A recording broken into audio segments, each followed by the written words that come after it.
You guys, introduce yourself. How's it going, guys? It's Astral Sky. And today We're- we're going to be talking about.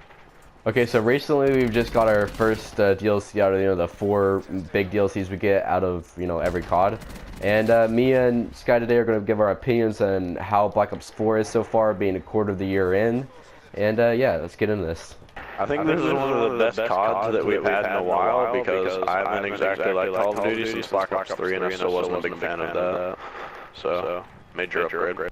So the first topic I'm going to be discussing is weapon balancing. Weapon balancing is a big problem in a lot of Call of Duties. A lot of guns will be really overpowered and some will be very underpowered.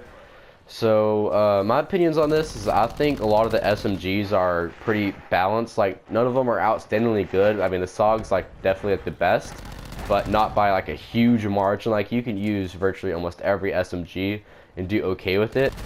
I think the game's pretty well balanced except for LMGs because people who use the Titan are actually cancer. So in the AR category, you have a bunch of ARs, but there's only like really three okay ones. There is the ICR, which is just pretty much a dot machine. You don't have to, have a skill to use that one. You can just like kind of shoot and your target will stay straight. Then you have the Vapor, which is a pretty good balance between the ICR and Maddox. Has a good fire rate, good accuracy, and good overall handling. But then you get to the Maddox, which is pretty much a submachine gun in the form of an AR. It kind of reminds me of how the BAL worked in Advanced Warfare, and the BAL is OP. Okay, so I really like the Rampart in this game. It kind of reminds me of the Hammer from Black Ops 2, or maybe like a Scar or something. But I like the way it feels, and it does take slightly more skill than something like the ICR, but I think it's definitely worth it. And it's a good option if you're a lower level and you can't get the Vapor or the Maddox shit. Alright, now let's go over the most unbalanced pieces of shit in the fucking world, the LMGs. Now, to start off, we have the bane of my existence, the Titan. And the Titan is pretty much just, you ever like seen God? Yeah, it's that compact into a machine gun. Next up, we got the Hades, which is pretty much God's son, Jesus, compacted into an LMG. If you don't catch my drift here, they're basically all overpowered and need to get fixed, because like, yeah, it's unnaturally like OP how much these guns like are easy to work. Now, in most Call of Duties, the LMGs have always been like really good, especially for like pub stompers and stuff, but this one's just like, they seem unnecessarily OP, like to the extreme. Alright! Oh my god. The next guns we're going to be talking about is the snipers, and I know basically nothing about snipers, but they seem pretty alright in this game. They don't seem too overpowered or too underpowered, they seem pretty good. So yeah, that's all I really got to say about them.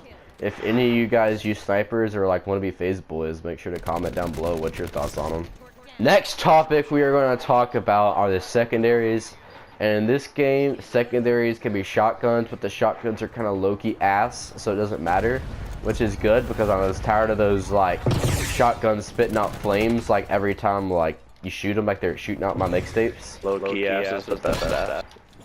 So yeah, weapon balancing is pretty damn alright, in my opinion. I'd give it a solid 8 out of 10. Now, next thing, which is a big improvement over every Call of Duty, is the maps. Maps are absolutely amazing. So pretty much for all of Call of Duties, they follow a 3-route system where you can either go middle, left, or right. It's pretty basic, and there's not really a big problem with it, but it lacks all the same left, right, center pattern.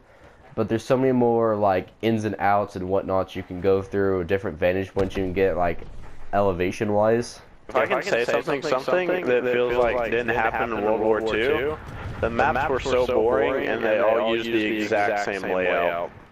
Like exactly to the point. If you don't believe me, you can go back and play it and see for yourself. It was really bad. Alright, next point I'm gonna bring up is how the game actually feels and plays for like a user experience. I feel like the game is pretty, like, well, it's not really fast-paced, but it's not slow-paced. It's a good moderate speed where if you want to play slow-paced, you can. If you want to play, like your Sonic the Hedgehog just zooming around with a SOG, you can do that too. You can, there's a lot of diverse options you can do. Don't be one of them people that, like, suck ass, that use LMGs and sit in corners. And overall, I'd give this game a solid, like, 9 out of 10 because I feel like it's awesome, like for a Call of Duty standpoint, especially if you play with friends. Solo, I can't really find much appeal to it, but I don't really play many solo games since like Red Dead and stuff like that. I can't really grind this game solo, but you know, it's. What would you rate it? I would rate this game probably an 8 out of 10. It's pretty good, but I think it still has some rough edges and needs some updates. And it's gonna take some time for the game to fully just sit in and adjust. So.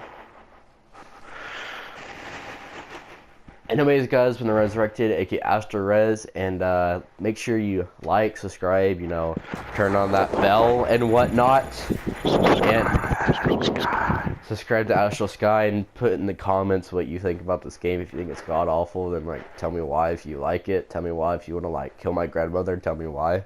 And yeah, I'll see you later. Peace. Down to fucking your sister first.